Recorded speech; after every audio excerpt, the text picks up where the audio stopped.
judges up here. Sorry, all the trustee and judge candidates up here. All right, if I can get everybody. We will call this won't call it to order, but we'll open up this candidate forum. And let's start with the Pledge of Allegiance. If everybody would rise and join me.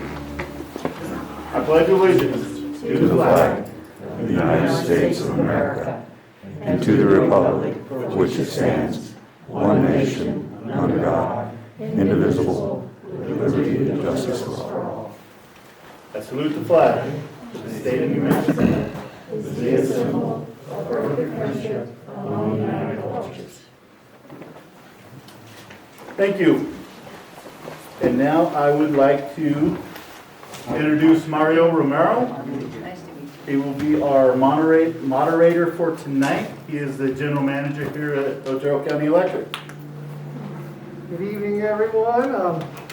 Again, I'm Mario Romero. I'm the general manager here at Co-op. Welcome to the community room here. And thank you all for coming to this event this evening. First of all, I'd like to introduce the candidates that we have this evening. We have two people that are running for municipal judge. The first is Gerald Dustin Wiley. He also goes by Dusty. Second, we have Harmon Hosch. Mr. Hosch. Running for trustee, position 1, James Maynard, also goes by Jim. And for position 2, Gail McCoy. So thank you all and welcome. Let's see, so thank you all for coming this evening. This is a great opportunity for us to get to learn more about the candidates that we have. Thank you for participating. You know, elections, especially at a local level, a lot of times they're not paid as much attention to, but you know, really they're probably as, if not more important than some of the national elections because they directly affect us. So thank you all for joining us this evening. Okay, so to get started, I would like to go over the guidelines and procedures so we can all know what the ground rules are. Opening and closing statements by the candidates will be limited to 5 minutes each. Each candidate will give a 2-minute time period to respond. We got a little red flag there in the back that'll give me a warning whenever we're getting close to time. Questions have been taken in a written format. We'll address those to the candidates. And if we have time, we'll go ahead and take questions from the audience if there are any. All written questions will be screened for, they already have been screened for relevance and to avoid duplications and to assure adherence to the guidelines and ground rules. Personal questions or attacks on any candidates will not be acknowledged. If a question is directed to a specific candidate, it must be issue focused. The candidates will have a set amount of time, 2 minutes, as I said earlier, to respond. All other candidates may have an opportunity to respond if they so desire, and I'll just call on you. Let me know if you want to follow up on a question that was asked of someone else. And again, all candidates will have up to 2 minutes to respond as well. Verbal interaction between the audience and the candidates during the forum will not be permitted. This forum is neutral territory for sharing the philosophy, ideas, and information, not for campaigning. So, we'll go ahead and get started. Any questions on the ground rules? We have a combination of questions for both the judges and the trustee positions. Maybe to keep you all engaged, we'll mix them up. We'll just do, maybe 2 for the judges. Some of them apply to both. So I'll just try and kind of mix them up and keep you all engaged. All righty.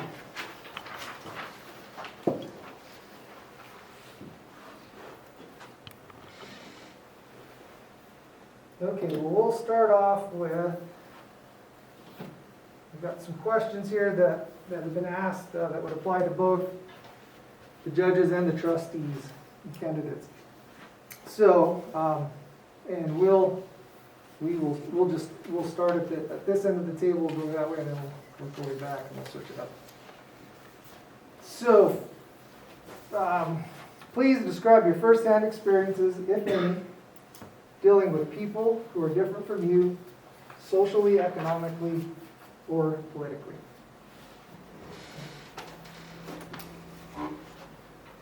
Well, in my prior history, before I came to Cloudcroft, I worked for government, and I did that for 32 and a half years. And in that scene, there was a lot of different people you meet. I did work with the agricultural field, and also was a reserve deputy, and I worked with people out in the field when I met out there.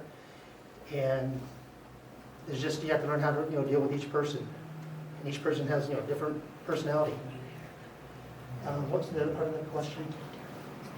So, dealing with people who are different from you, socially, economically, or politically. And politically, I mean, everybody has their own beliefs, and you vote for what you want, you believe in what you believe in, and that's why we're all different.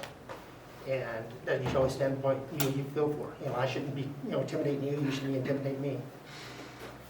Mr. Wiley, Mr. Hosch? Let me know. Feel free. Articulate. Feel free to let me know if you need me to reread the question. Okay. I'll mention my prior history is as an academic. I never got out of college after I finished my PhD, and I've been a professor for some 40 years.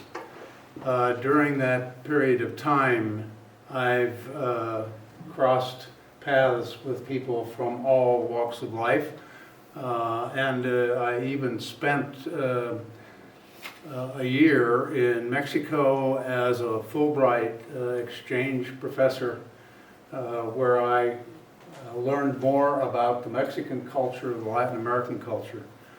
I was also an officer in the Inter-American Society of Psychology, and in that capacity, I've been able to travel through all of the countries of South America, with the exception of the three little ones up in the Caribbean.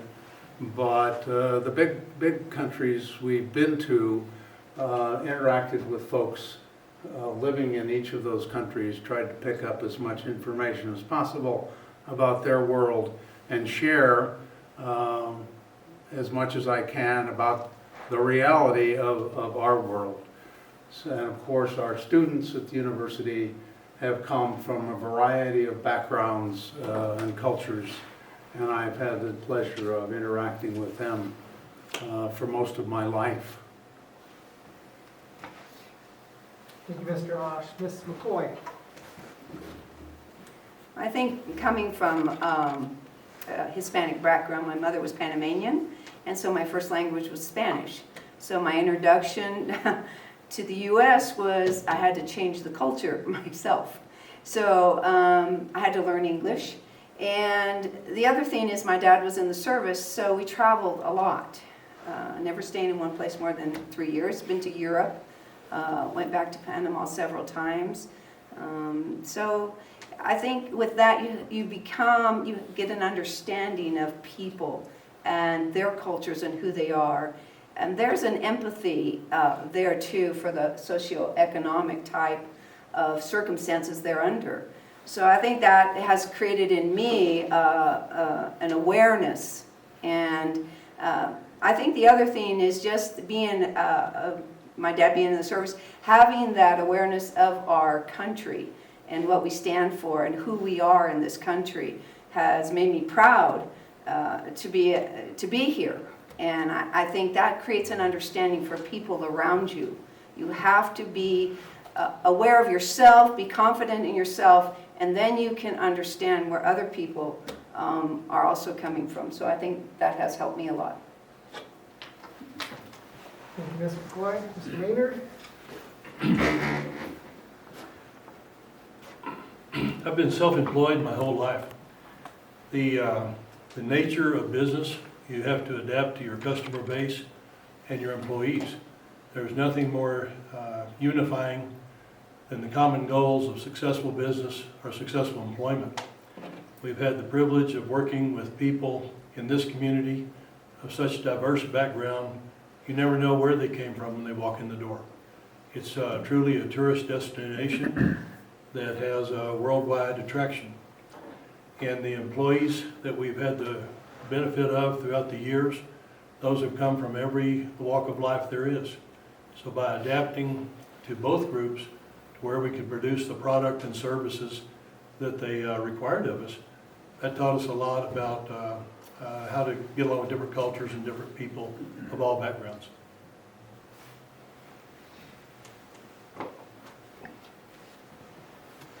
Okay, thank you, candidates. Second question is along the same lines. Can you please tell us about maybe the biggest influence in your life and what that is and how it influenced you? And I'll start on that end of the table, work our way back. Mr. Maynard? Well, I'm 67 years old. Probably the largest influence in my life is getting married to Susan. She gave me a purpose and a goal. As we moved on, as young people, we moved out here about 40 years ago. Our oldest girl, Shelley, was only 18 months old, and Susan was pregnant with Julie. On our way out here, it's a great story I've told many times. Susan looked at me very seriously and was like, all right, guy, you got a family. What are you gonna do in Cloudcroft? How are you gonna take care of this family? So, full of young optimism and vigor, I looked at her and smiled. Whatever these people do, we'll figure it out. Well, here we are. This has been 40 years of a wonderful, successful decision to not only move a family here, but to raise a family here. And then to watch them raise their families.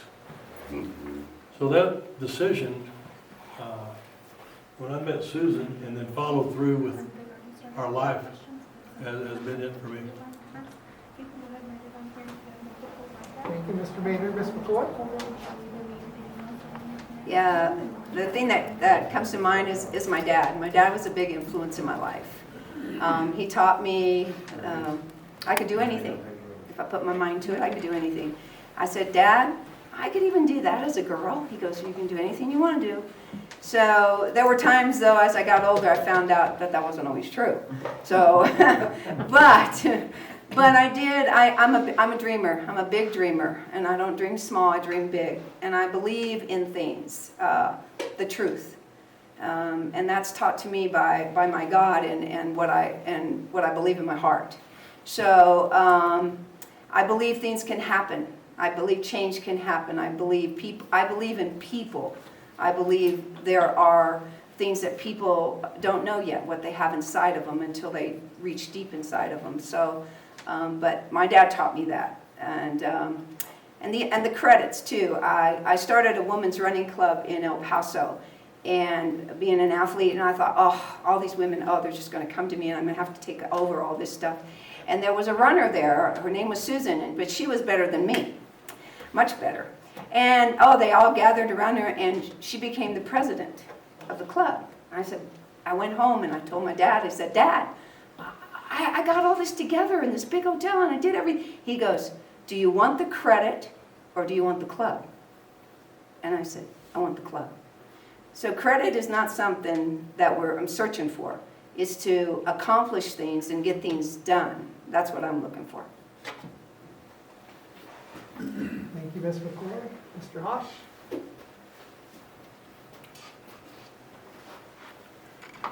Well, I'd have to say that I've had two major influences in my life.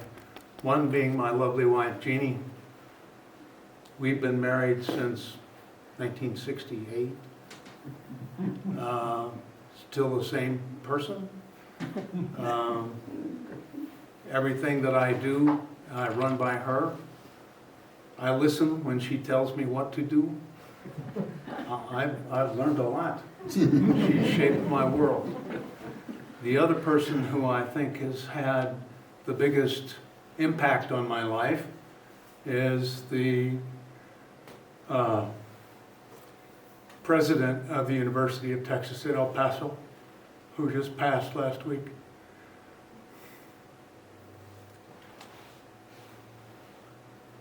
I had just returned from Mexico on my Fulbright, and I got a call from the dean's office and wanting to know if I would come and meet with the dean. I figured she was interested in my experience as a Fulbrighter and exchange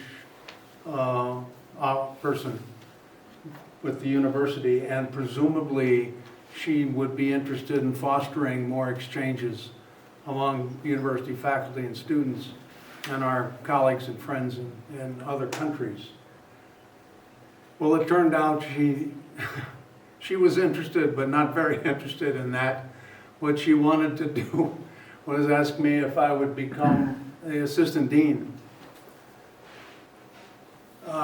It's impossible. It would have been impossible to say no.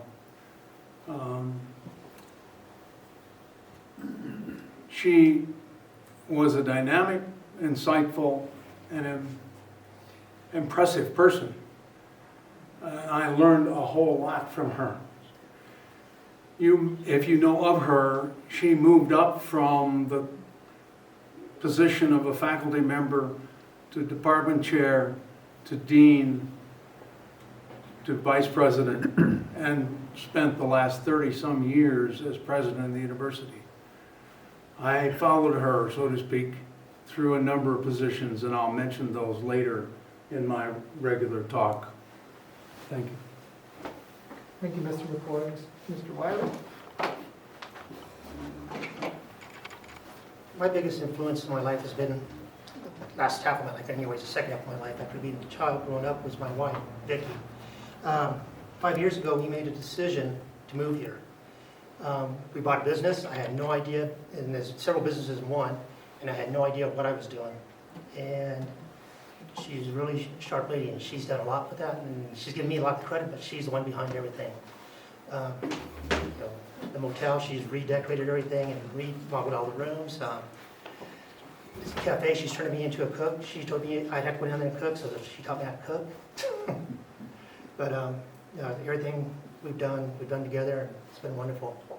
My parents all obviously were great because they, influenced me to make sure I went to college. I went to Arizona State University, where I went, and that's where I got my background in education, where I could go on to do my career.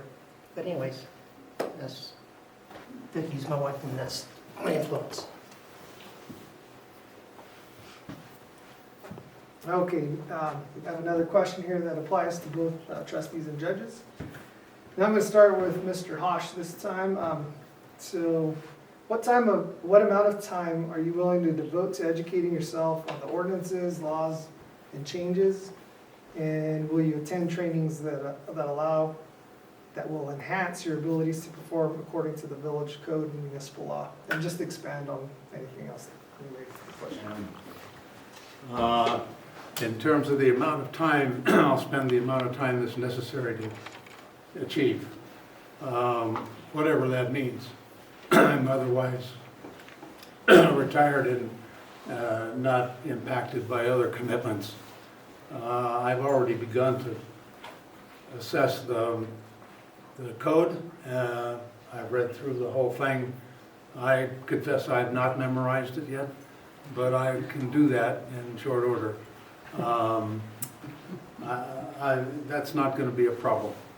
I'll learn the necessities for this position, and later when I speak, I'll give you some, I hope to give you some sense that I've already done a lot of the activities that will be required of people, the incumbents in this position. Thank you, Mr. Hosch. We'll go to Mr. Wiley. And again, let me know if you need me to reread the question. Being the current judge currently, I've gone through the training. It's intensive. There's a lot of training that goes on, and it continues throughout the year. When they get back to going to meetings, you'll be leaving town and going out of town for a week to 10 days at a time, depending on which meeting and which trainings you're going to. Right now, everything's been done remotely through the internet. I've had a year-plus experience learning the codes for the village, as well as the state laws in New Mexico. And I see you know, a lot of the people, and I should say, I see most of the people, I talk to most people on the phone, because we can't do in-court sessions yet. Everything's telephonic or Zoom. But I've already been doing that for the past few months. Thank you, Mr. Wiley. Ms. McCoy, I'll turn that over to you. Yeah, I've pondered this. I've thought about it quite a bit, how much time it'll take. I think if you're running for this position, you're going to have to put in the time it takes to make the position go, you know, what you need to do. And I think I'll spend a lot of time in Barbara's office asking her a lot of questions and different things. But yeah, I'm ready. I think that I've already thought about quite a bit about it. So. Thank you, Ms. McCoy. Mr. Maynard? I started my public service many years ago on planning and zoning. I went through that for about 4 years. Then I moved on and ran for trustee and was elected. I currently serve as an appointed trustee by Mayor Bill Denny. And then with this election, that'll be my 3rd time as trustee. I've attended the Municipal League and its educational courses in Santa Fe. I think I'm the only Molly graduate still as a trustee on the village. That's an organization that helps us, because we're all volunteers. It helps you understand what is really expected of you in government. What are your rights? What are your limitations? I think any newly elected person believes they have, they think they're going to do a little bit more than they will end up being able to do. Government moves very slowly, when it moves at all. You need to understand the boundaries that each level of government has in relationship to each other. Molly teaches us those things. When I sat on planning and zoning, you learn you have to work through the ordinances. That's the questions that come before you, is can I do this, can I do that, why not? It's a good training ground. It helps expose you to not only your views as you read the ordinance, but the people on the other side of the table. When we moved on and became a trustee, then that level of understanding has to go up also, because the interpretation of the law. We are the legislative body for the village of Cloudcroft. We're where the rules originate. The understanding why we want to do this, the fairness doctrine comes in. How do you apply these things fairly, both sides of the street, across town, back and forth? So anyhow, I show up red and ready at each of our meetings.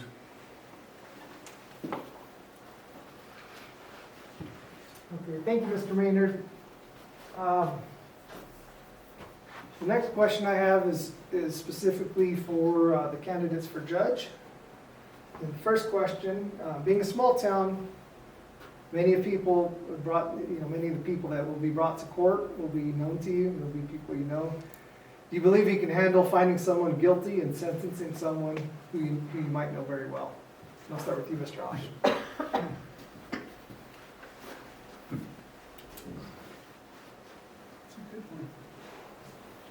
I guess the short answer is yes. I've had to make some tough decisions in my time. Again, I'm in my prepared remarks. I will mention some of those situations in which I've had to serve as a judge. They range from working with students who have been suspended, who suspended themselves from the university, with faculty who were not fulfilling their obligations as faculty. I've done hard decisions in the past, decisions in hiring people, decisions in letting people go. I believe I can do it now. Thank you, Mr. Hosch. Mr. Wiley. Well, I got the advantage, I've already had the experience. I've already spoken to some of the different people that come in, or over the phone again, I should say. and they've been found guilty, some have been found innocent, but depending on the situation, they'll give their side of the story, and then the prosecutor gives their side of the story, and then I'm there in the middle trying to listen and see what the facts are and come up with the facts. Yes, I'm fair, and I have, like I said, people I've known, and past employees, because when you're in a small town, you have a lot of employees come through. I got, past employees that I got along with, and they didn't understand why I found them guilty. I go, well, here's the law. The prosecutor did their part. You said your part, and that's the facts. And the main thing with being a judge, you're trying to modify the behavior, so it doesn't necessarily have to be a fine to make them change their behavior. It could be service, community service. It could be if it's driving, it could be going to driving school. But there's other options. All you're trying to do is modify the behavior. Thank you, Mr. Wiley. All right, the next question I'm going to change over to the trustees, and this question is simply about roads. So just, I guess, give me your thoughts on the village's needs, what you might do as a trustee in regards to paving roads, road work, fixing roads, roads in general. I'll start with you, Ms. McCoy. Well, I'm on the committee for the water right now, so we're working on that and creating some funds, trying to create some revenue there for the village for improvements, for infrastructure. And roads are part of it. I think Mr. Maynard has more of an idea of that than I do. But yeah, our roads need some work, because when we have people, like Mr. Maynard said, people come from all over. We run a bed and breakfast, my husband and I, and we have people from all over the world. And we want them to see our town looking nice and the roads nice, and not hit a bump and go, oh my gosh, something fell out in the back. Yeah, so we do need some work here. But I think that's something that is already been noted. And like I said, Mr. Maynard will answer probably more of that than I can, because he's been familiar with that for a long time. But yes, and we need the help of everybody to just come in and not question all the time, why this, why that, but, maybe give us a little input how you would try to do something too. Thank you, Ms. McCoy. Mr. Maynard? Early in my service in the village of Cloudcroft, I was surprised by how little funding we have dedicated toward roads and road maintenance. We only have the tax benefit of one small gas station in town. It generates about $25,000 a year, and that's just not enough money to get the job done. We are studying now reoccurring income streams that we can dedicate to the road maintenance. Roads have been neglected. We've been waiting on grants, which coming from Santa Fe, it's like waiting on Christmas. Maybe you get it, maybe you don't. I'm an advocate now that we create a dedicated income stream just to road and road maintenance.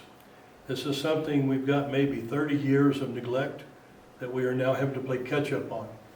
It seems like all of a sudden all the roads are in disrepair. Well, that's what happens when for 30 years we put it off, and put it off. So again, I advocate that we create this dedicated income stream. That's going to be new money, and that money needs to belong to the roads and to the infrastructure of the water.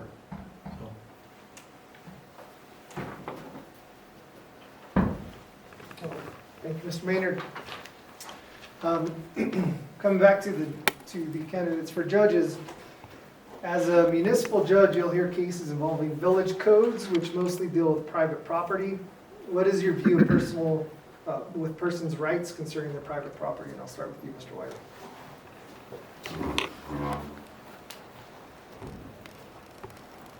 Well, people have their rights, but it's going to depend. There's also village ordinances that have to be followed, and if you're following those ordinances, you're going to be fine. It's when you go a step beyond those where you can have problems with the village, and they'll come in.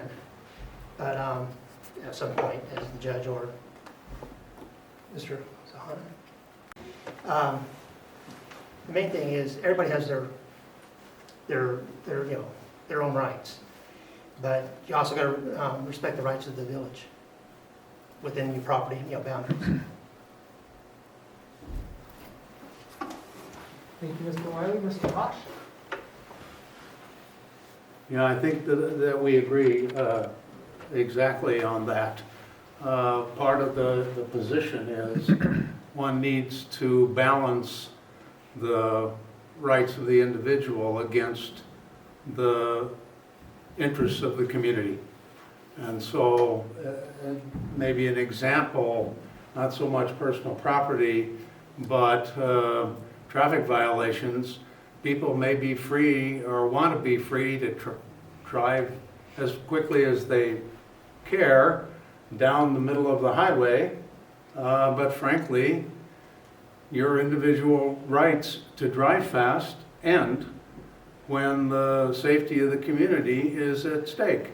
And so, because we have children walking across the highway and others walking up and down along the highway, people can't just be as free as they may choose to be, because the community standards have to be followed, and it's certainly true with the ordinances. If people follow the ordinances for the community, they're going to be fine. Thank you, Mr. Hosch. All right, moving back to the candidates for trustee. So this question, I'm just going to read the question. I've lived here for many years, and every year I hear about the village being low on water and water line issues. Would you be willing to look at stopping all new residential construction until this problem can be resolved? This would not have any impact on money, as those lots are not paying anything now. Take care of residents that have invested. That's the question. So I'll start with you, Mr. Maynard. We've studied this, like I said, for 30 years. Our village of Cloudcroft water issues, it is not a supply issue. We have plenty of water in our pump house canyon. Our water issues become in transmission. Again, we've got lines here that are maybe 100 years old. Nothing is designed to last forever. Most of the water problems that we suffer annually are distribution problem because of lack of attention. These old water lines are very hard to maintain. When you get ready to maintain one, you would have to be ready to replace it. In all the meetings I've been in for all these years, we don't have a systematic approach to pressure testing or isolating a section of town that has water issue. So the moratorium on new homes would not fix the leaky water line. The only thing that's going to fix the leaky water line is a systematic maintenance program that is well funded. We've always argued we don't have the money, we don't have the material, we also don't have the plan. So I'm an advocate of curing the problem, not addressing the next homeowner. 80% of our water meters use about 50% of our water, and they supply almost all of your income. You wouldn't want to cut off your income stream, because that won't get you any more water. You want to fix the leaks and conserve the precious supply of water that we're given. Thank you, Mr. Maynard. Ms. McCoy. Yeah, I agree with Mr. Maynard. I mean, I wouldn't cut off residents coming in here, because you're cutting off your lifeline. You're cutting off growth. We need growth. If we become stagnant, we're just staying in the same place all the time. So I think I wouldn't tell the cut off residential construction or anything. And I don't know all the infrastructure of our village yet. I'm learning. But being on the water committee, I'm learning a lot about, and we are trying to get back some of that money in different ways. And I think we're on the right track. I really do. We've got a great group of people there. We meet on Thursdays or Mondays, and we have been meeting almost every week, except this week. And I think we're doing a good job. I think you're going to see some good results come out of it, and we'll be able to do something. Thank you, Ms. McCoy. we've got more questions for the trustees than we do for the judges, so I'm gonna stick with you guys for another question. Would the candidate, would you consider a registration fee for VRBO and Airbnb businesses? A fee of $25 per night based on occupancy for the previous year seems reasonable if there are 12 private vehicles parked outside. The fee could help pay for extra impacts to our roads, water, and sewage system. So in general, would you, what are your thoughts, or would you support some kind of fee for those types of businesses? Are you asking me? Yes, start with Ms. McCoy. Okay. Yeah, I mean, being in the business of a bed and breakfast, and a lot of the VRBOs or whatever there are, and come in, and I mean, we've got some down the street or up the street from us, and I think there needs to be something. I know in other cities there are bigger metropolitan cities. They've changed some things and have them pay some type of fee or some type of taxes, and we do pay the lodger's tax. How much do we pay, honey? My name is. But I'm not supposed to mingle with you. But anyways, you know, yeah, I think there needs to be some type of fee for that. And you know, to come in from another state, maybe come in, and I'll pick on Texas, come in from Texas and plant your vacation home here, and then have somebody rent it out, and you're enjoying, but you know, you become part of this community once you start establishing a home here. And you need to be aware of the issues and the problems that we're going through in the community. Become part of us. If you want to come in and do that kind of stuff, I mean, it's great. I have no problem with it. But I think you need to have something where you become part of your community. I mean, that's what we're all about, right? Thank you, Ms. McCoy. Mr. Maynard. You know, a few years ago, the legislature gave us some good tools to work with on this topic. We had not been receiving the lodger's tax from homes that had been rented out. Anyone who had 3 or less rental units in a building didn't pay us. The legislators corrected that deficiency. I think it started from Santa Fe and Taos and then worked its way through the state. This is one way that we help pay for the services that tourists and renters use. To get a registration in the village, we've had trouble with identifying these. We go through and look at the different Facebook and social media accounts to try and see who is advertising their home for rent. That's one way. A business registration, I think every business needs to say, look, I'm in your town and I'm doing business here. That's just a fair place to begin. Thank you, Mr. Maynard. Coming back to our candidates for judge. So if you are elected or re-elected to the position you seek, what is the number of years you intend to serve before seeking a judicial post at a higher level? What is your commitment to serving out the full term? And I'll start with you, Mr. Hosch. I have no ambitions beyond being the municipal judge in Cloudcroft. I expect to live out the whole 4 years of the term. And gee, if I were lucky, maybe another 4 years after that. But I expect to be here living full-time and doing my best to serve the community. Thank you, Mr. Hosch. Mr. Wiley? Well, the past 5 years, my wife and I have put our roots here, so we're not going anywhere at this point. And I've been, like I said, the appointed judge for the past year plus, and I have no ambition to go anywhere else. I want to stay here and help the community here and work with the community here. So I'll be here as long as I get elected. I'll be here each and every term. Mr. Wiley? All right, going back to candidates for trustees. So, this person states they're new to Cloudcroft and they've been here about 1.5 years. When they retired, they wanted to move to the Cloudcroft area. Met with several agents, looked at places inside and outside of town. Decided to buy a place in Cloudcroft because of EMS, ambulance service, if needed.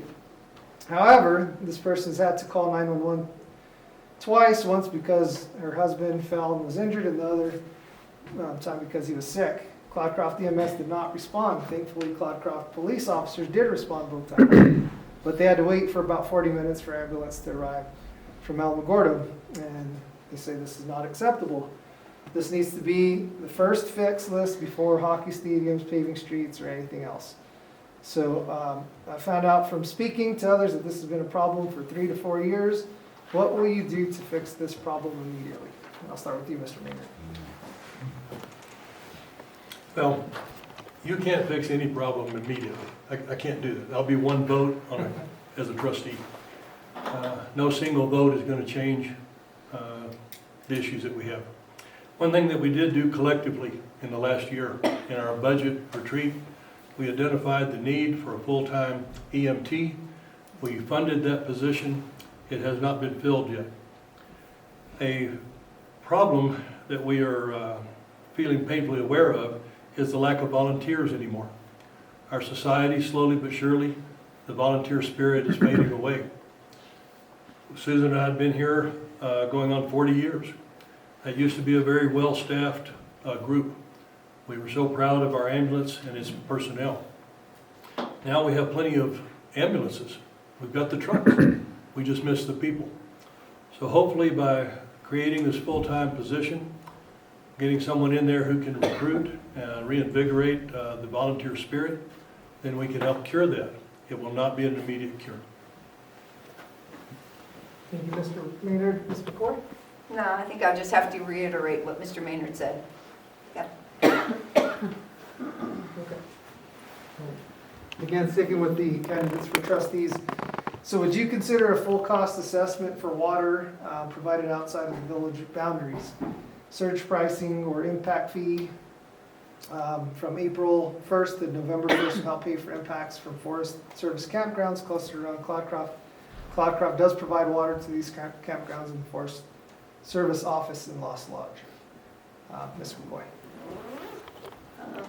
We've kind of discussed some of this, but not having an outsider come in. We've discussed it from within and taken a look at what the Forest Service is using and the bulk water that is in Lost Lodge. And we covered it, a week ago, huh, Barbara? And Lost Lodge, we came up with a great compromise there. I thought it was really good. And Debbie Dalton, who runs that part of the Lost Lodge, she collects the money and knows the people there. I mean, it just worked out great. We were all in agreement of it. So I think that worked out well. I don't think I would go with outside sources. That's where the money goes. And it goes out of our village. I think I would keep everything here. We've got enough great minds in this village right now to handle that. So I think I would keep things here, and if we couldn't come up with anything, then yes, I mean, sure. But I think we have good sources right now. Okay. And I think the question is about assessing,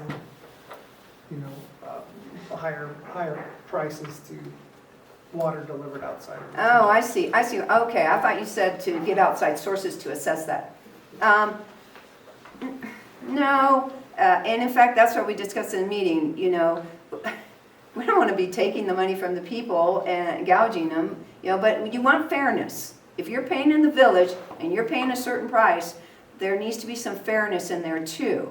Like I said, we came up with something for Lost Lodge, so I think that's going to work out pretty good. And it's not. These are just suggestions that this committee is making, so it has to go before the board before anything is finalized. So these are just suggestions, but I think they're great. I think they're good. Thank you, Ms. McCoy. Mr. Maynard? This last year, as we got into the driest part of our year, we had to start hauling water again. When we haul this water, that's like 5,000 gallons at a time for $400 or so. This is when this discussion began, that if we are paying a premium to haul water into our community, then we had to look at what's our first responsibility. It's to those property owners that live within our village limits. That's where we've got to start. As then we look at who do we serve outside of the area, that's a secondary concern. When we work through in the Water Committee on how do we price this out, the goal of that discussion was to make sure that the village property owners are not subsidizing out of village limit use. Because our primary use is to the village property owners. That's who elects us, that's who gets billed for this water, and that's where our hearts should begin. We don't want to cut off the water to out-of-area people. So one way that you balance those interests is through pricing. So I was an advocate of any metered water delivered outside of the village limits. I advocated a 2.5 times price increase for them. When we looked at Lost Lodge, we tried to talk about the number of households served and what was their relative cost of water. That was a debate that went back and forth. There is no perfect answer in these questions. To try to make sure the Cloudcroft property owner is not subsidizing an out-of-area person was my first goal as I tried to sort through this. So I believe out-of-area people can pay a premium. We're still sharing our bounty with our neighbor, but we're not giving it away at the expense of a property owner in town. Thank you. Coming back to our candidates for judges, starting with Mr. Wiley, how would you prepare yourself to handle cases involving unfamiliar areas of the law? When you say unfamiliar areas of the law, you're talking about it's unfamiliar to me? Yes, unfamiliar. Okay. First, the case comes up, you look at the law, you have to read the law, study on that law when it comes up, and be prepared. You only have a short period of time to do that, because you can't go through and look at the case, days and weeks ahead of time, because you're supposed to just look at it, be fresh and ready to go. So you can get the background on it, then you can look up the law itself, but you can't be studying all the facts that's happening on the citation or whatever it may have been. Thank you, Mr. Wiley. Mr. Hosch.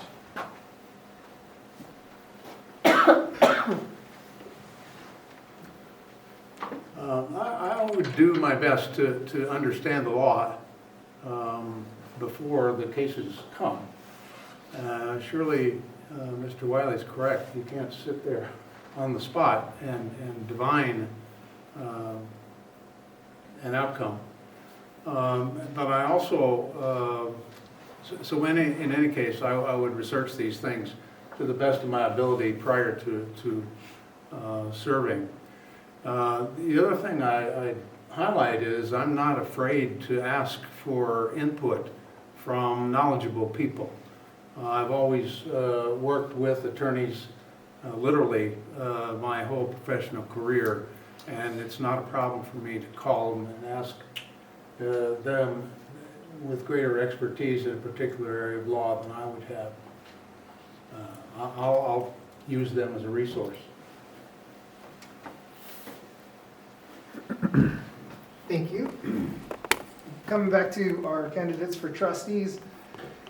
So do you have a plan for greater, and starting with Mr. Maynard, do you have a plan for greater involvement with the community on specific plans? I'm encouraged to see the council meetings recorded now, but this still lacks an open forum to discuss issues. What do you feel can be done to increase community awareness and involvement? I've lost track of how many public meetings I've attended. It's been steady and continual, and anyone who serves has the same story. There's nothing harder on us than when we're there to debate whatever the issues are before us, and we're sitting in an empty room. Community involvement is a two-way street. That they're being filmed now is a wonderful deal. It helps open up. I believe in transparency. But participation is what all communities need. Democracy only works if the people come forward and do their side also.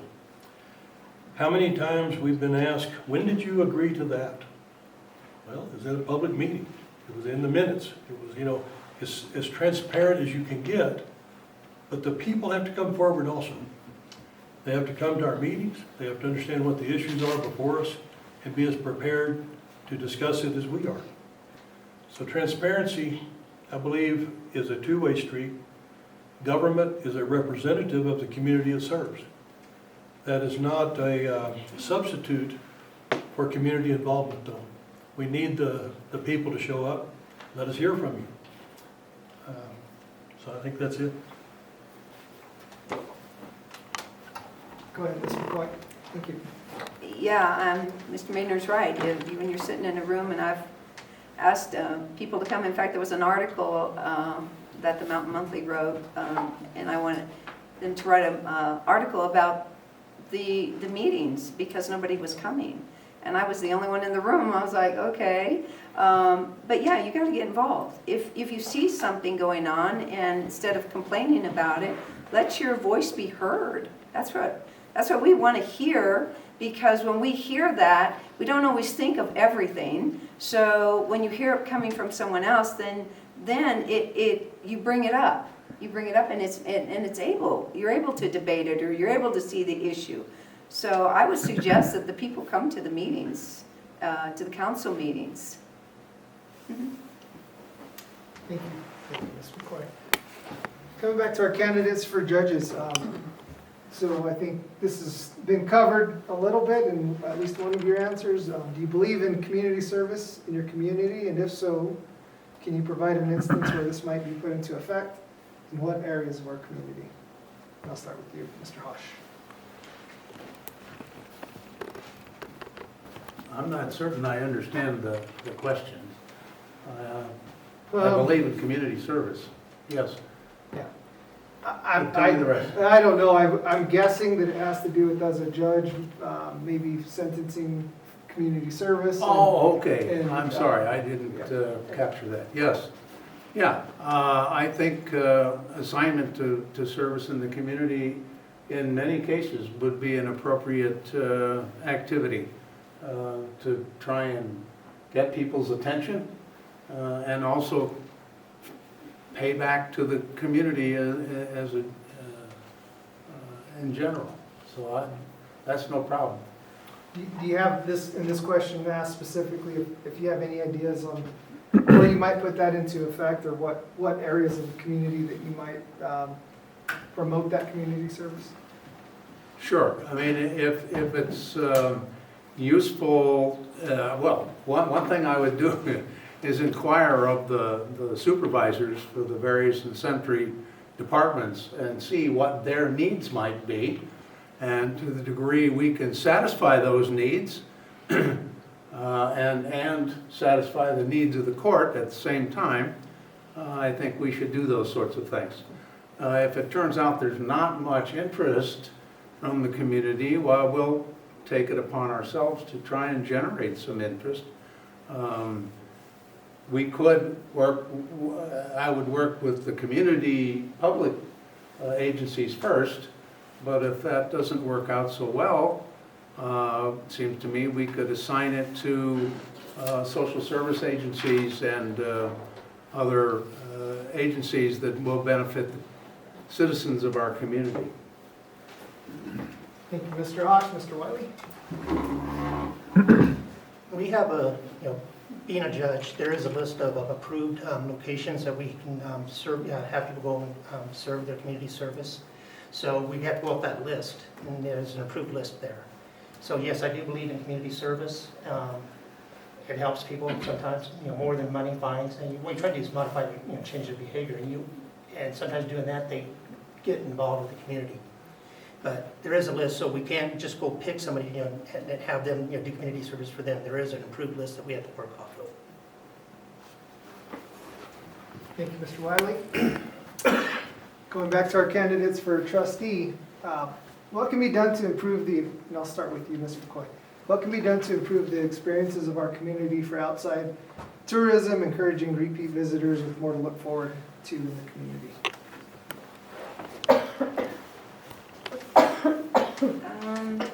I think we have the chamber, that does quite a bit. I was impressed with the lumberjack this year. A lot of people showed up, a lot of out-of-towners. Just our trails. I mean, a lot of times people come to the bed and breakfast, they ask, well, what do we do? It's beautiful outside. There's lots of trails out there, and the people. And you know, a lot of the comments I get is the people are friendly here, and that brings people back. When your community offers things, when they go up and down the boardwalk in the town, and you have friendly people, that brings people back too. So I think, and our tourism. You know, I was looking through the New Mexico magazine and saw these big ads for Carlsbad, big ads. I don't know if that always works, because it said October 1st and I already missed it, so I'm like, oh well.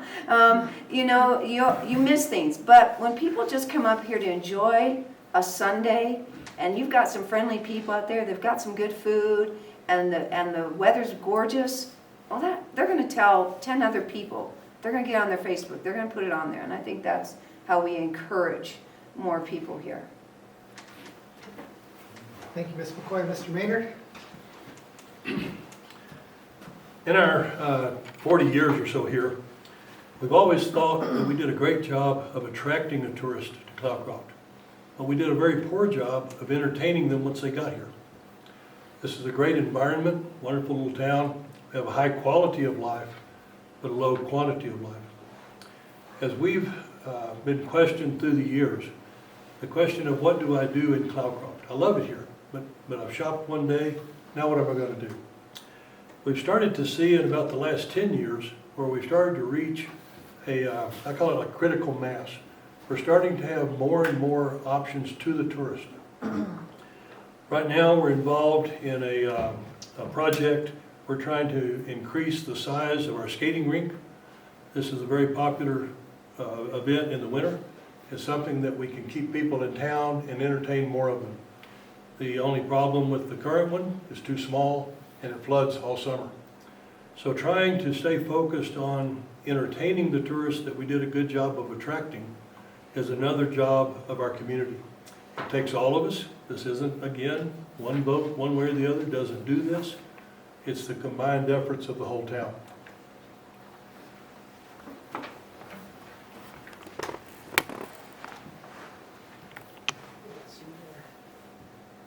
Along those lines, do you think our Main Street downtown is successful? If not, what would you do to change it? Would you investigate opportunities such as Main Street improvement grants to assist not only in maintaining the storefronts, but the addition of landscaping? And I'll just start with you, Mr. Manager. You know, through that Main Street program, Artesia is a great example that probably most of us have driven through and seen how it worked. They made a beautiful downtown street at the expense of their parking. We have been through parking ordinance after parking ordinance, debate after debate on parking in Cloudcroft. A town like Artesia, nice and flat, you can always move the parking lot just a block one way or the other and you cured your problem. Cloudcroft, we've got a few things called mountains that are in our ways. If we went through Main Street and beautified it, it'd look nice, but there'd be no place to park. So then what have we done? We cut off the very tourist that we were trying to serve. So I wouldn't advocate that. I think we could probably approach it in another way where you create some type of incentive program for each and every building owner to enhance their own image. You know, go in there, spruce up your building. Our village office now looks beautiful up and down the street. What does it do? It makes a building across the street look worse. This is a constant, like, renaissance in a small town. You have to create community pride. You have to create a sense of responsibility that each property owner is in charge of making the street look better. Government is not the only answer. Private ownership is. We can do better for ourselves than government could ever do for us. So I would rather see the incentive program be turned back in to, I don't know, credits, encouragement, rewards, you know, trophies. You know, who gets the best trophy for the most improved building? Something like that I think would be better than public money spent taking away parking. Ms. McCoy? Yeah, I think that's something, that's an issue I hadn't thought about, but yeah, I mean, it's something we could talk about in the meetings or on the board and come up with some ideas that would, you know, help improve. It's the village effort, takes everybody. working together. Thank you, Ms. McCoy. Coming back to our candidates for judge, pretty simple, straightforward question. What interests you about the position of municipal judge? I'll start with you, Mr. Hosch.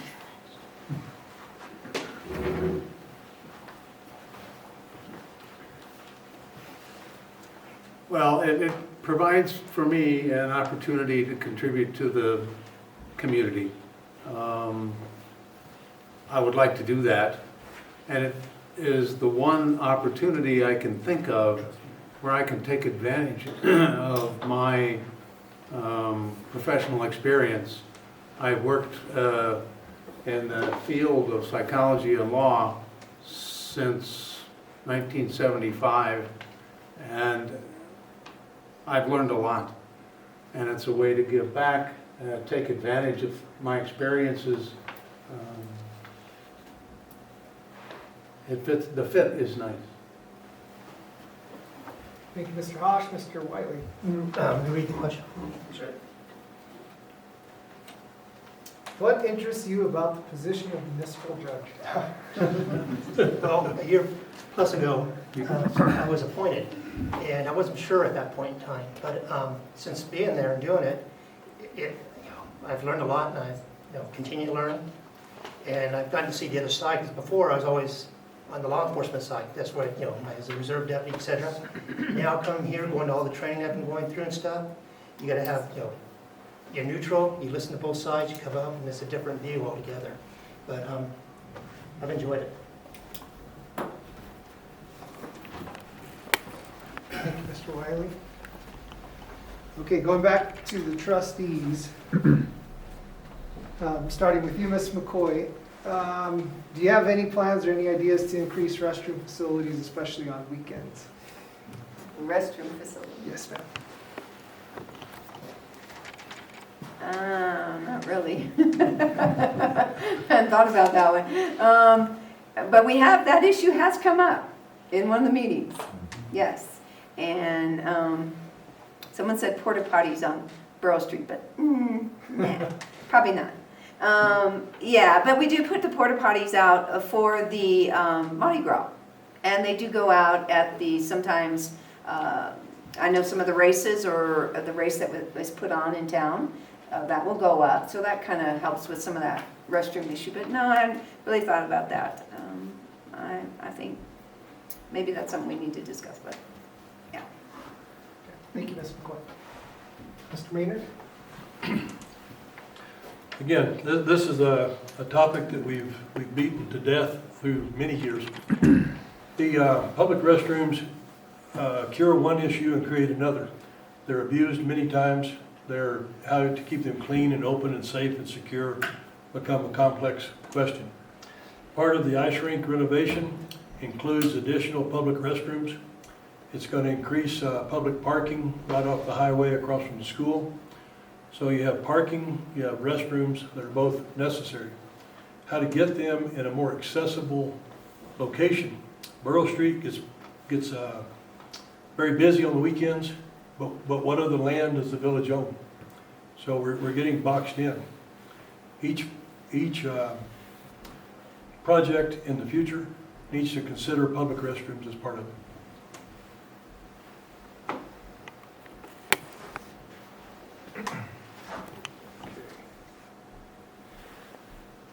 Okay, so sticking with the candidates for trustees, I'm going to start with you, Mr. Maynard.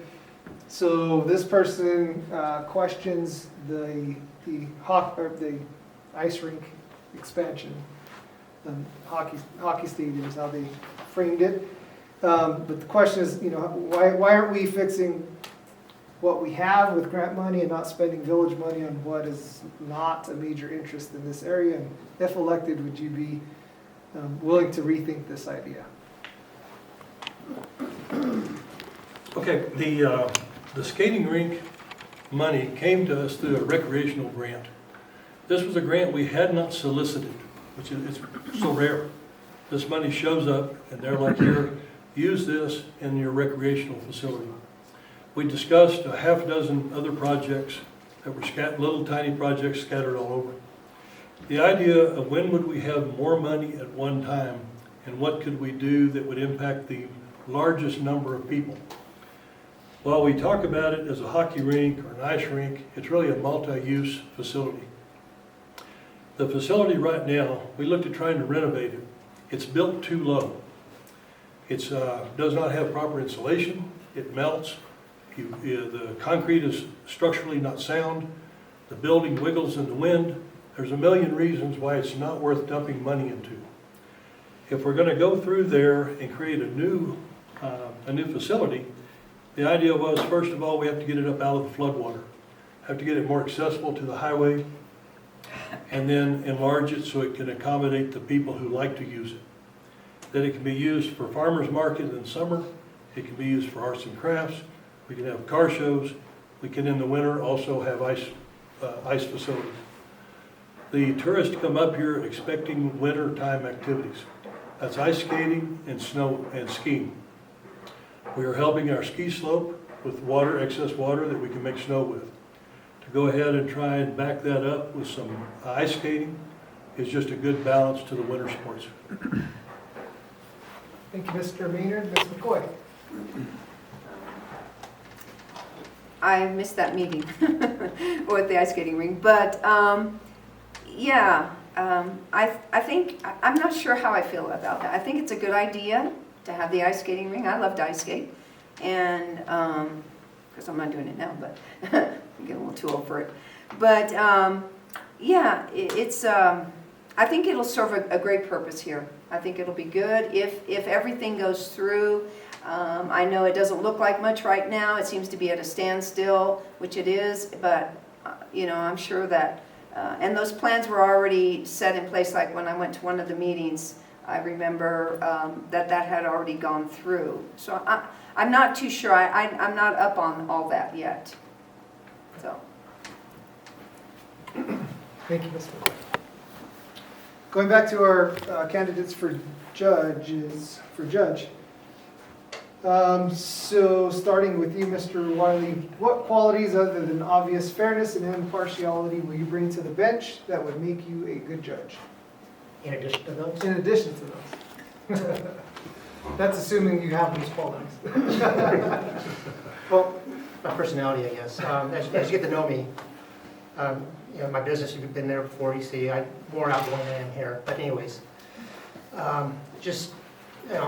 friendly, just getting to meet people, getting to know people. Even if, they're convicted of the penalty, whatever it was that they were, come in there, you can still be friends with them to a point, So, just being an everyday person. Thank you, Mr. Wiley. Mr. Hosch?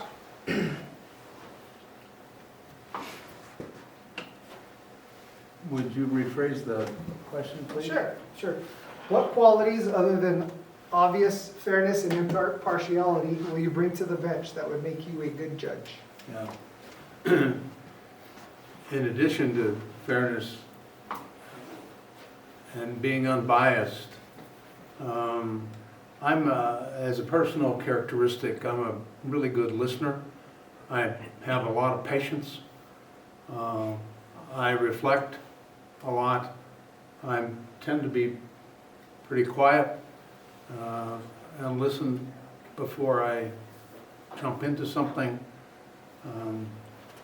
But I am a person of a high integrity, and I am unencumbered by any outside influences, fiscal, financial, political.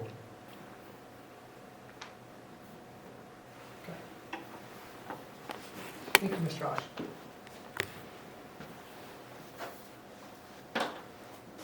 Give me just a second. Okay, so going back to our candidates for trustees,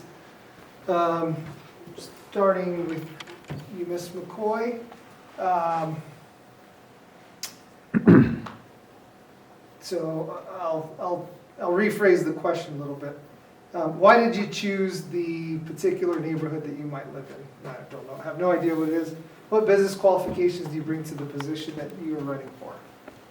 Those are two kind of separate questions. But is there any particular reason why you chose that particular neighborhood? it was July, July 4th, we came up here, my husband and I, and it was raining outside, and he said, oh, why don't we go check out this place? And I said, no, I don't want to go. And he says, no, let's go see it. I said, okay. So we walked in to the crofting, I walked to the very back, and there was this room back there. I said, we'll take it. He said, what? I said, we'll take it. And because I teach exercise. And I thought I can do both, run a bed and breakfast and do what I love to do, teach exercise. So for almost 12 years I taught exercise there and enjoyed every bit of it. So that's why we chose that, the crofting and that neighborhood. And we've loved it ever since. Okay, and the second part of the question is kind of not related, but what business qualifications do you bring to the position that you were running for? I think running a bed and breakfast has taught me quite a bit. I remember the first time when people came in and they would drive all the way from Houston and come in and they'd be grumpy and grouchy, and I go, oh Lord, what's going to happen? And then the next morning they'd wake up so happy and I think, oh, okay. So I got to realize, just love people, just be there to serve them, and that's what I've done all these years. I'm there for them, and I think that's what has geared me to running or given me some of the things that I need for this position is to serve people. That's what you do. You're here to serve the people, not serve yourself. It's like my dad said, do you want the credit or do you want things to happen? And I think that's why I'm here. Thank you, Ms. McCoy. Mr. Maynard? First part is neighborhood, why you chose it. Our home at 1404 Rainmaker Loop is in Skywater subdivision. This is the most recent subdivision we brought to the village of Cloudcroft.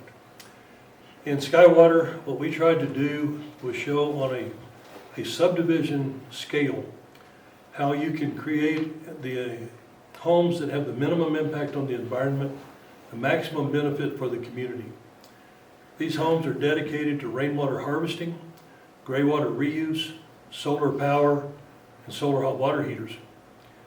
When you look at all the problems, not only that our town has, but that most towns have, there's too many people fighting over too few resources. A lot of times this ends up pitting people against each other. We tried to approach it through innovation instead of regulation. How can we as builders and developers and community members help solve these problems in a meaningful manner, proving that it's affordable, that it's the technology is there, that the skill sets are there. So we chose our home because it represents what our core values are, just trying to live within our environment the best balance that we can. When we look at what business or skill sets do I bring to being a trustee, I have built 3 subdivisions in Cloudcroft. They represent almost 20% of the land mass of the community. That's that many miles of road, water, sewer, and power that our family has provided. We paid for all of it. You have to have a working knowledge of all of those systems to be a developer. I think to help with the problems the village faces today, that business background will help me understand how we get a grip on our problems.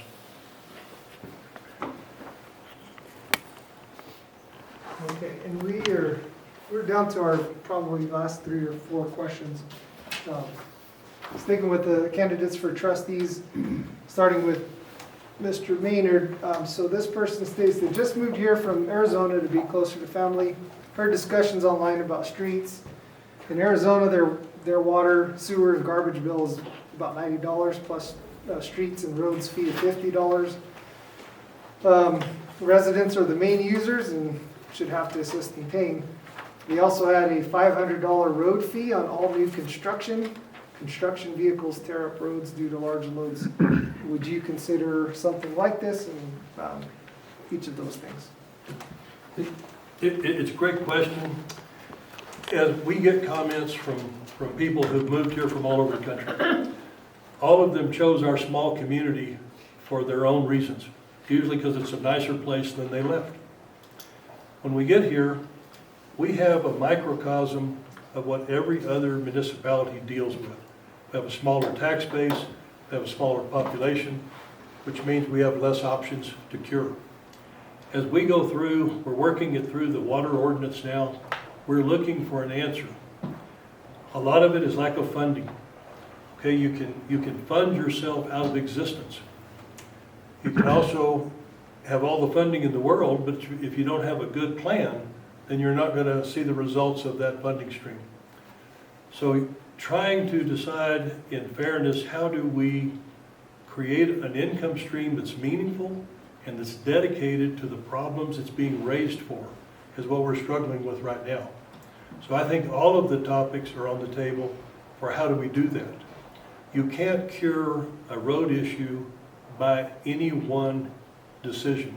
It's a collective decision that creates the answers. Thank you, Mr. Maynard. Ms. McCoy?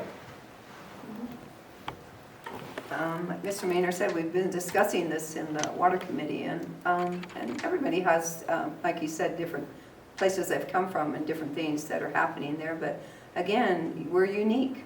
We're Cloudcroft, and our problems are unique, and our people are. So I don't think we can go off of what's being done somewhere else. That might be an idea that you might be able to glean something off of. But again, I think that takes time. Like Jim said, you can't just, one problem doesn't get cured. It's a collective. Coming back to our candidates for judge, starting with you, Mr. Hosch. What should be the relationship between the municipal court, the mayor, and the city council, and how would you deal with any potential conflicts between the three branches of government?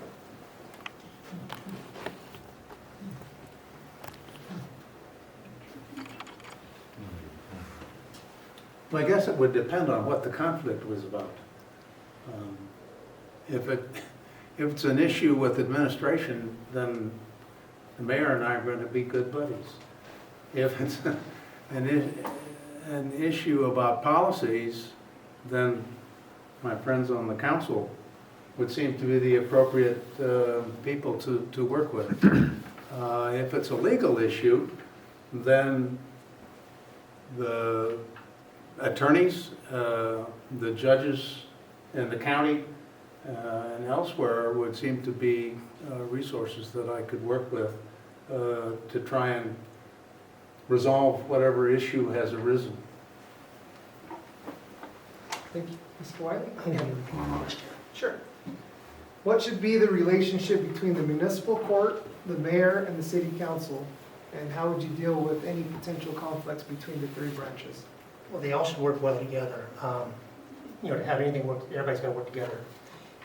If there are conflicts, possibly it would be, maybe it's financial, maybe on the budget or something. If there's something I think I have to have, and they say it's on the budget, that's something, again, I'd have to discuss with the mayor. I'm trying to think what other conflicts there might be. I don't know, maybe the chief over there, maybe he thinks that I'm letting everybody go. Then him and I may have to have a discussion. I don't know, because he's going to tell me this is the law, and I'm not listening to it, whatever. I'll have discussions with him. What is the branch? And then I don't know how much I deal with the trustees. But I think I've covered it. Thank you. Okay, going back to our candidates for trustees, and I'll start with you, Mr. Maynard. Let's see, what areas do you feel that you will be able to assist the community in financial situations? Do you have any grant writing capabilities that can enhance our current budget? We have the Southwest Economic Development Group out of Roswell. That's where we've been directed again through the Municipal League. You go in, those people, their service they provide small communities is for the grant writers. What we've learned through the different legislative sessions, you have to ask for this money. You're not going to be given money just because you need it. You're going to be given money because you know how to ask for it politically. We've got to be able to work through the system where the request is made to the correct people. You've got to make sure it gets before your representatives in the legislature. It has to be done timely. So the request is initiated locally, and then the system is already in place for us to be able to receive those grants. Thank you. Ms. McCoy?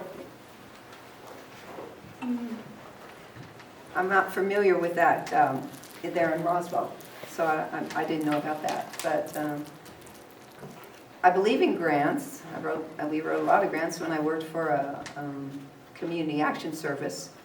And, but, you know, I really believe in self-sufficiency. That's what I believe.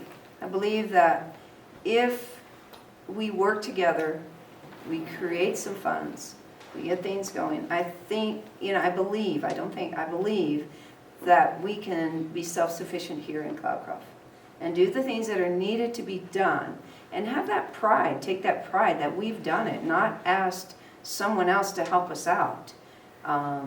So that's what I would like to see. I would like to see something, an income stream that comes within the community itself. Thank you. I'm gonna ask a question. I'm gonna wing something that interests me. As you know, I'm the manager of the co-op, and we spend a ton of money on mitigating forest fires and potential ignitions, and because we know, as we all know in this area, that could be catastrophic. So the question I have for you two trustee positions is, you know, what is your appetite for some kind of ordinance to require some thinning in the village, clearing private property, having some space between trees and your homes? It's very unpopular. I think you guys have tried to handle this in the past, years ago, and it's a difficult thing to do. But, you know, if there's one thing that will just devastate this community, it's forest fire.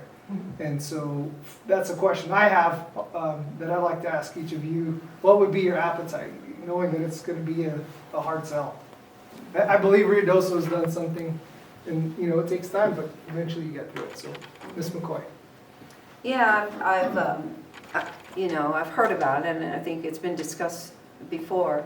I think it's something the electric company, if you feel, you know, and you're hearing things like this, I think that's something you need to bring up and come and maybe form some type of committee or something where you can come and so it wouldn't be a burden, a whole lot of burden on the owners, the residents here, but yeah, I think that might be something that needs to be done. You know, I've always heard you know, you go on 244 and you see how beautiful that drive is. Well, they know how to thin out their forest. They know how to take care of it. Why don't we glean something off of them and to bring that in here, you know, and say, why don't we ask one of their people to come and help us here? Again, they're not putting that burden on all their community members. They work together. I've seen them. So maybe that's something we need to look at. Thank you. Mr. Maynard? You know, again, these topics are not new. We have struggled with this for years. When we compare ourselves to the Mescaleros, unless we can bring in the federal funding that they also had, we can never do what they did. That was not their money. That was federal funds that were provided to them, and they did a wonderful job. When we get here locally, we have one slash pit just outside of town. Commercially, you are not allowed to use that slash pit. So you as individuals could go get a small pile of brush and take it out there. If I try it on a commercial size, they won't let me dump there. If we take it to private land down the highway to dump it, then we're in trouble with the highway department for scattering brush on the highway. If you try to create an ordinance that there is no clear-cut answer, then you're never getting anywhere. I've always been an advocate of a curbside pickup in Cloudcroft. We need to create the answer for the property owner. Not just, we know the problem. There's too many dead trees, there's too many bugs, there's too much drought. None of these things did we create. but we're the ones that will be the victim if we burn our community. So a curbside pickup, when I brought that up in meetings, they're like, oh my gosh, we don't have the people, we don't have the money. Okay, do we have the will? That's where all solutions begin. Number one, are we going to look for that answer? Or are we just going to say, you got to figure it out? No, it's us. These answers are going to come from in groups just like this. If you can stack brush beside your road, okay, and take care of one lot at a time, now what do? Not everyone has a truck or a loader or, backhoes or all these different things you need to load this stuff. The village does, but then the village says, wait a minute, our guys are overtaxed. Okay, our community is overtaxed. You can't have one answer unless you work in a holistic approach to the problem.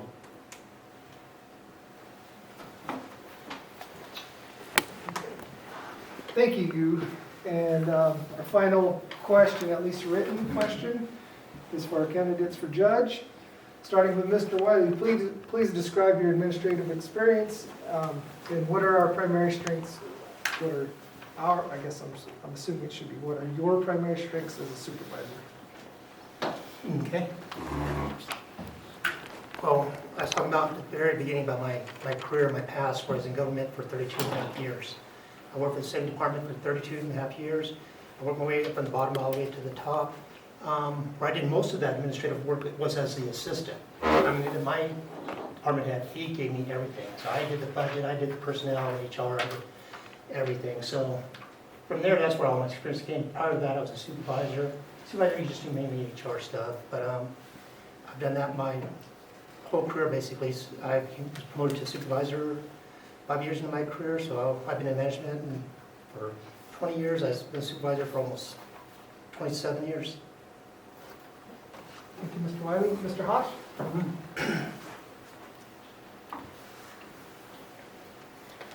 I spent about 30 years of my career at university in administrative positions.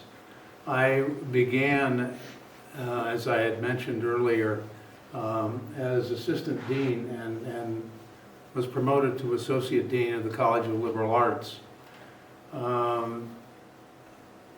I served as chairman of the psychology department for a full term of 5 years, and then as an interim, while we hired another chair, I served for an additional year as the chair. I also served as the director of the Office of Sponsored Projects and Research. That's the office, university-wide office, that's in charge of the development, submission, and maintenance of grants, typically to the federal government, but also to agencies.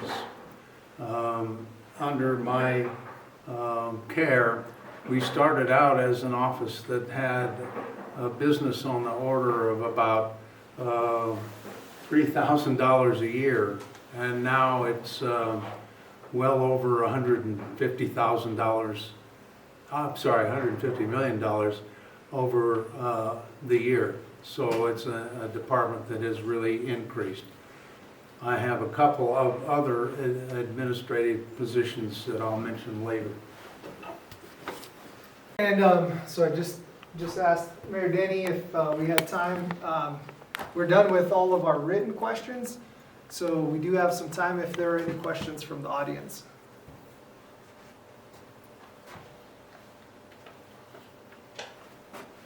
You mentioned, Jim, a dedicated stream of money. Where does that stream of money come from? And we were referencing road care. Yeah, no, that's right. Great question, and what we're struggling with. When you get in the village of Cloudcroft, say, where does all money come from? The only enterprise fund that we have is our water department right now. I've been critical in years past because I tried to identify what does it cost us to get a gallon of water into your house. Okay, I've heard every answer you can imagine. Because in reality, the water bill is what pays all the bills of the community. It's the single largest income stream that we control. I've told them in the past, it's okay, that's the facts of life. This is where the money comes from, and here's all these needs. All we need to do is show the people, here's where we're getting the money, here's what we're doing with it. When we try to say water cost us all this money, no it doesn't. The cost of running our community cost us all this money. So I think that most people are adults. They can say goods and services are paid for somewhere or another in your system. So the water bill is the easiest bill that every household shares equally. When you put a $5 system improvement fee on it, everybody says, okay, what's $5? But with 1,100 meters, it starts to be a substantial amount of money monthly. We went through this discussion. We asked head of maintenance, how much money do we need to raise for you? So, because you say you don't have enough money or enough men to fix our roads or fix our water. $3.5 million popped up. I said, okay, we can't do that. That's too big a number. So then we backed down. What would help? Because these problems can't be cured in one answer. They weren't created in one situation. They're accumulative. Their solution is going to be accumulative. So the water bill is the easiest item to spread the cost throughout the community. So that's where our discussion is going right now. And that would pay for, so increase the water bill, right? And Yes. that hopefully would begin to pay for replacement pipes, streets, etc. Well, you got two tasks, the roads and the water.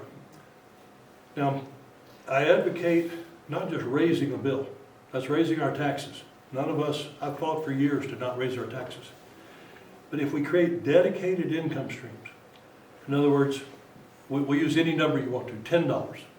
If $10 a month per water meter is dedicated to road repair and maintenance, that would generate about $170,000 a year. Okay. Now, we just spent $300,000 over here in front of the high school.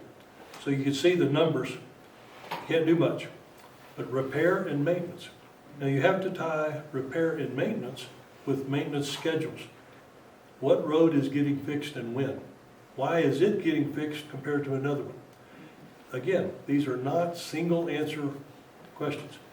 Repairing water lines, it's the same thing. We have about, I think collectively we had somewhere around 70,000 that we're using annually.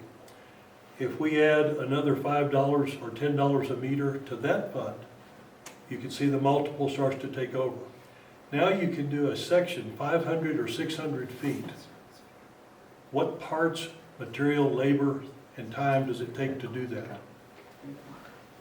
Thank you. Thank you. Other question? To follow up on that, I was the one who asked the water question. And when we service the Forest Service campgrounds around us, we have approximately 8 that we give at below market rates from what Cloudcroft residents pay.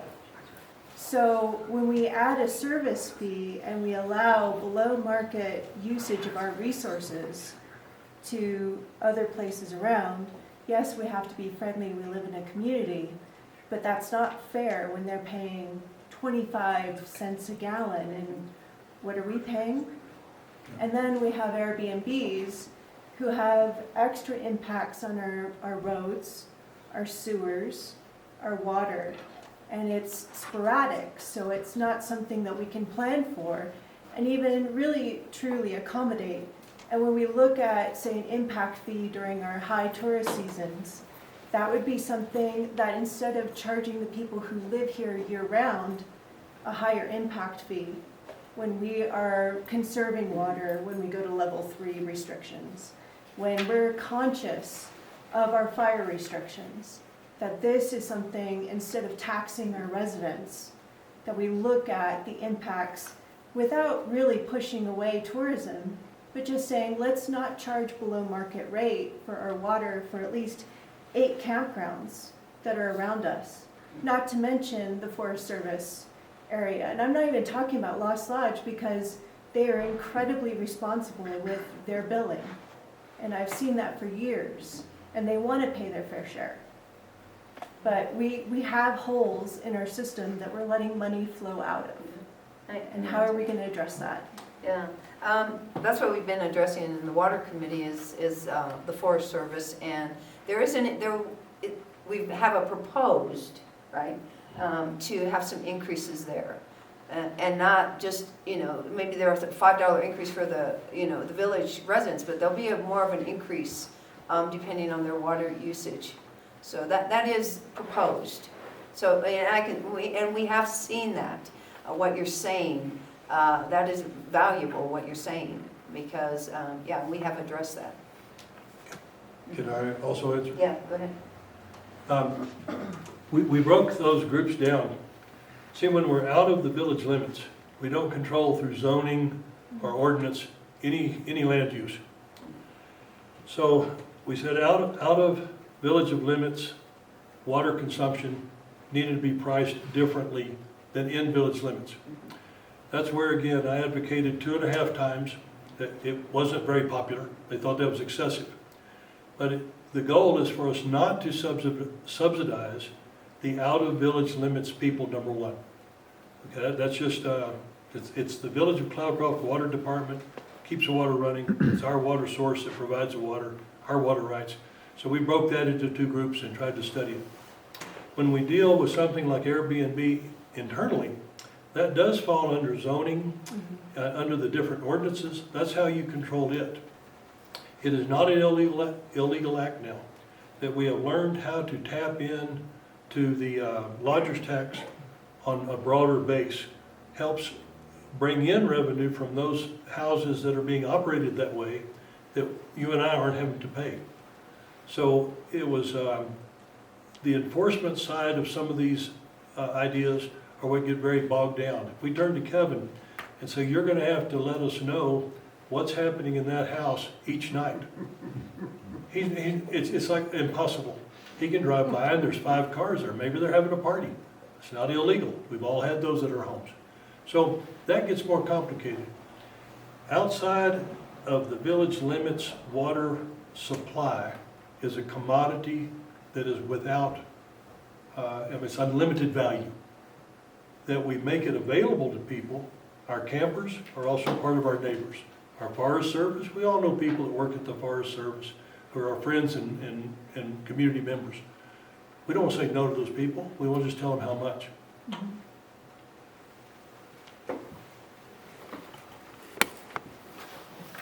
Okay, any other questions from the audience? I've got one, Mario, if you're okay with that. Yes, sir.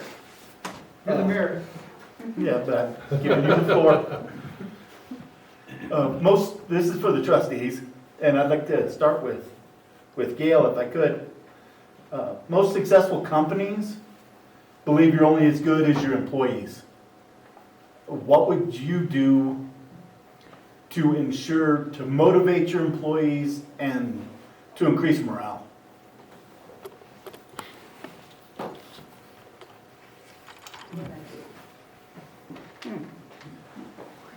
Well, I was a cheerleader in high school, so I don't know if that counts, but I think it does. yeah, I think just taking pride in what you do and being acknowledged for it. That's a a lot of people, even when you mention their name, you mention someone by name. I know when the guests come, sometimes they'll come in and I'll know the first name of maybe the person who made the reservation. Boy, when you say the person's name over again, that's come with them, and they've introduced themselves to me, and then I get up in the morning and I say their name, it's just like a bright light shining. So I think acknowledgement, we should acknowledge these employees that they're doing a good job, let them know, be something, I don't know if it's compensated, but in just taking pride in what they do, telling them. Yeah, motivating them and saying, look, this happens, look what happens for the overall community too.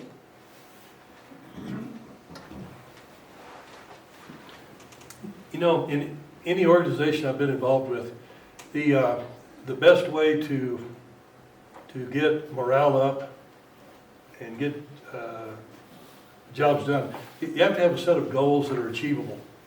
A clear task analysis. In other words, where are we trying to get? To each group is going to be more satisfied with their own work if they know they're achieving the goals that were laid out for them. Goals can't be broad. It can't be everything. Go fix this place. We can't do it that way. Goals need to be as narrow. You have to be able to identify what are the needs to accomplish the task. And if we pick on our maintenance department, what is it we're asking them to do tomorrow? What do they need? In other words, what equipment, manpower, money, all of these things are ingredients of the success of achieving that goal. When they see themselves achieve a goal that you laid out, they'll look around, they'll feel better about themselves. If the next goal, you can raise this bar a little at a time, people feel good about achieving those things. If it's in our office, if it's in our law enforcement, I think the same method works. You need frequent meetings where these goals and the challenges related to them are discussed openly and honestly, and then you'll start to form that consensus that leads everyone to a brighter future.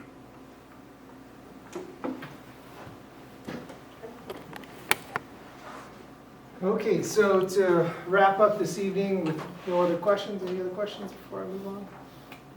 Okay, and if not, we'll just go ahead and go to closing statements from each of you. We have up to five minutes is what the rules were stated. So if any of you have any closing statements you'd like to offer, now let's start with you, Ms. McCoy. I think the closing statement is I've learned a lot just listening to Jim and listening to everyone around me. Like Jim said, and I think Mr. Hosch says he's a good listener, and that's a good quality, to be a good listener. And Jim's right, hitting goals. I think that's, for the water committee, that's one thing we saw in the beginning, and then we kind of fluttered around and didn't get too much accomplished, but now we're on a set path and a set goal, and there's a time schedule here. So I think having a set goal, they always say if you don't have a goal or a target, you're never going to hit anything. You know, you can just go out to the moon. So you have to have goals in life. Where are you going to be tomorrow? Where are you going to be the next day? I set goals every morning. I do that for myself. And being an athlete, that's what you do. You set a goal. I want to reach this by this time. I'm training for this. I do this for this. So setting goals is great. What else do I want to add? What I learned tonight, it's just been great. I'm glad y'all came. I hope there would have been more, but I'm glad those of you that did come, I'm thankful that you came because you show an interest, and that gives us a little bit more, how would you say, courage or just lifts us up a little bit more, because if no one was here, of course we'd be talking to the camera, which wouldn't be too bad, but I guess that's okay. Thank you all for being here tonight. Thank you, Ms. McCoy. Mr. Maynard? Each of us, when you look at these, this is volunteer positions. We've talked about how the sense of volunteering has diminished over the years. The amount of time and effort that it takes to participate in public service is what we're all offering to give to our community. You take away from your family life, you take away from your business, you take away from your hobbies. I believe in giving back to this town.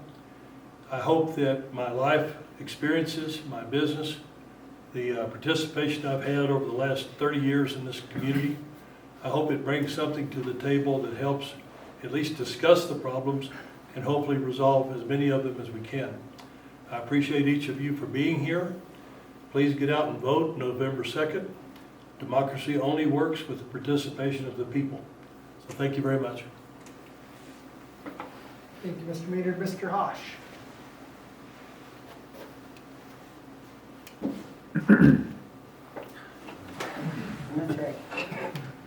I'm still haven't mastered putting that on and off. I Yes. apologize.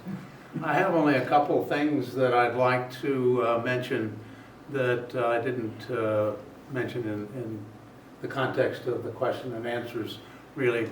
I have yet another administrative experience that may be useful. I spent 2 years at the National Science Foundation as a visiting scientist and program officer.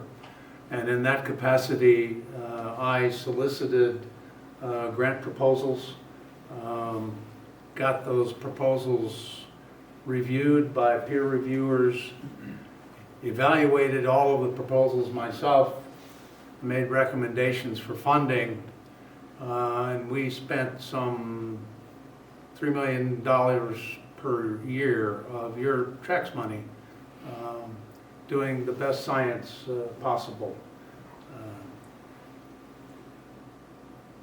So that was another administrative experience.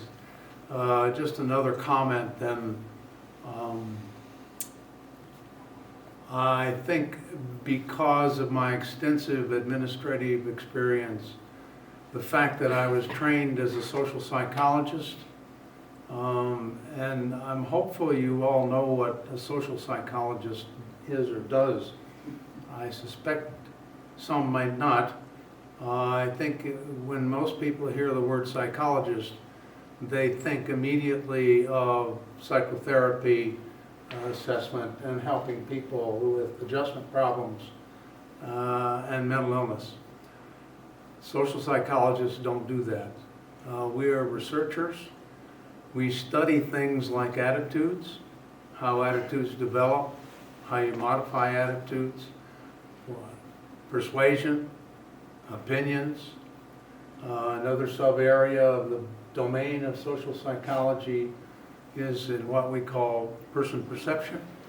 If you're walking down the street and you see a humanoid walking toward you, it's part of your automatic cognitive processing to try and make sense out of that person. And you will categorize them, whether they are male or female, whether they are young and old or old, whether they're likely to be a threat, whether they're likely to become a sexual partner. It's part of our developmental history to do these sorts of things, and that's part of what social psychologists study. We study things like communication strategies,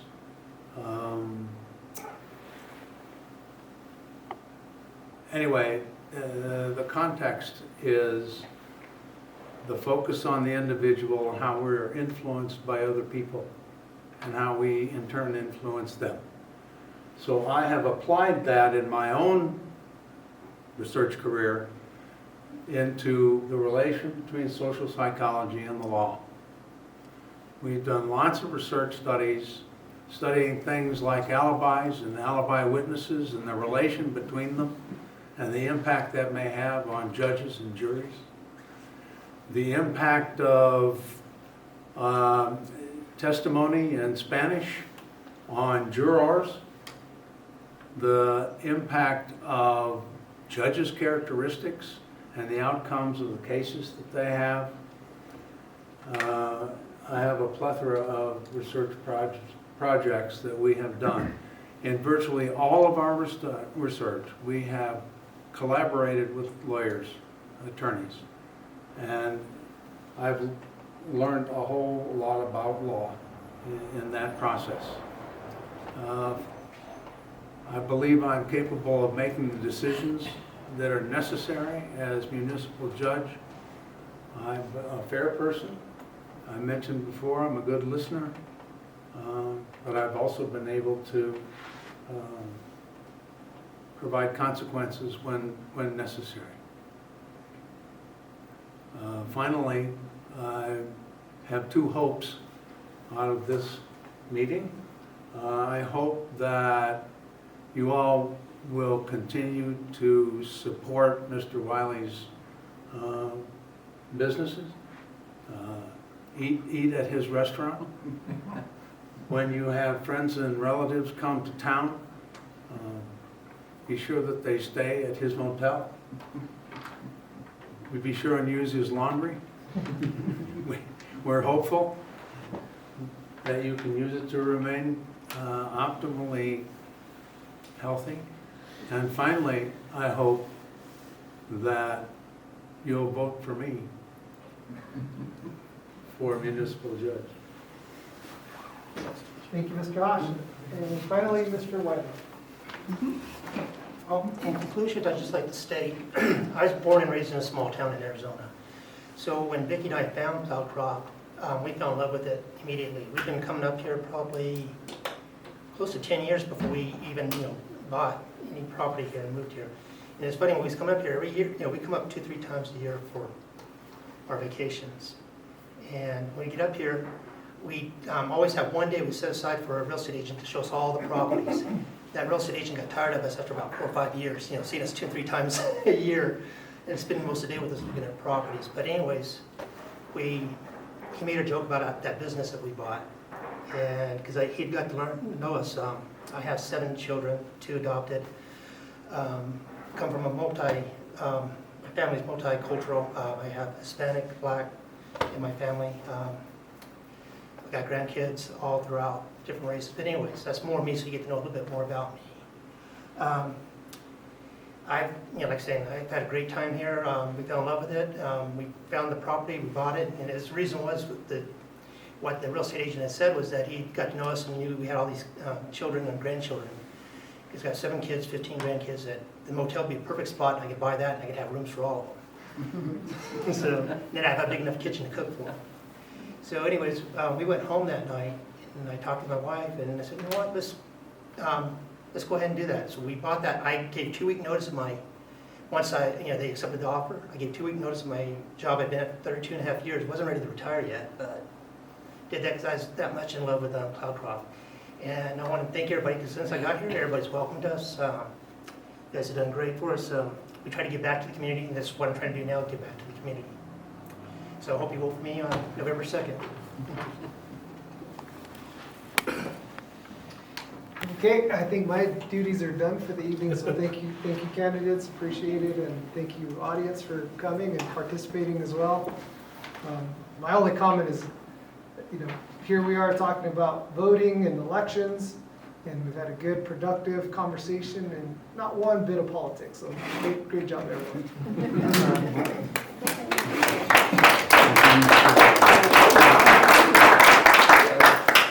Well, I would like to thank you all for coming out to the forum tonight. I hope that the questions and answers with the candidates for our local elections provided you with the good insight of each of the candidates' qualifications and who they are, and if they're qualified for the chosen positions. We do have a listing over there of the voting locations with dates and times on the table over by the door. Please pick one up, and we hope to see you at the polling location. I also have to mention that we do have open positions for people who still want to get involved. One on Planning and Zoning Commission and a Library Board position. So if you're interested in either one of those, you can send me a letter, or you can send a letter of interest to me or to our village clerk, Barbara, over in the corner. And I do want to thank all the candidates for showing their interest and being involved, especially for all the money and glory that these positions put out. And I'd like to thank Mario Romero for doing the emceeing here and providing the room in the building to open it up. I really like the work that we've done on the village office, but this room is a little more comfortable. And on a personal note, just because I do have a crowd and a camera here, I would like to thank Mario personally and the co-op, because there is no possible way I could be the mayor of this village without their support.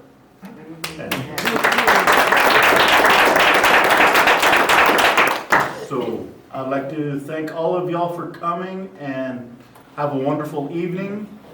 We will see you at the polls.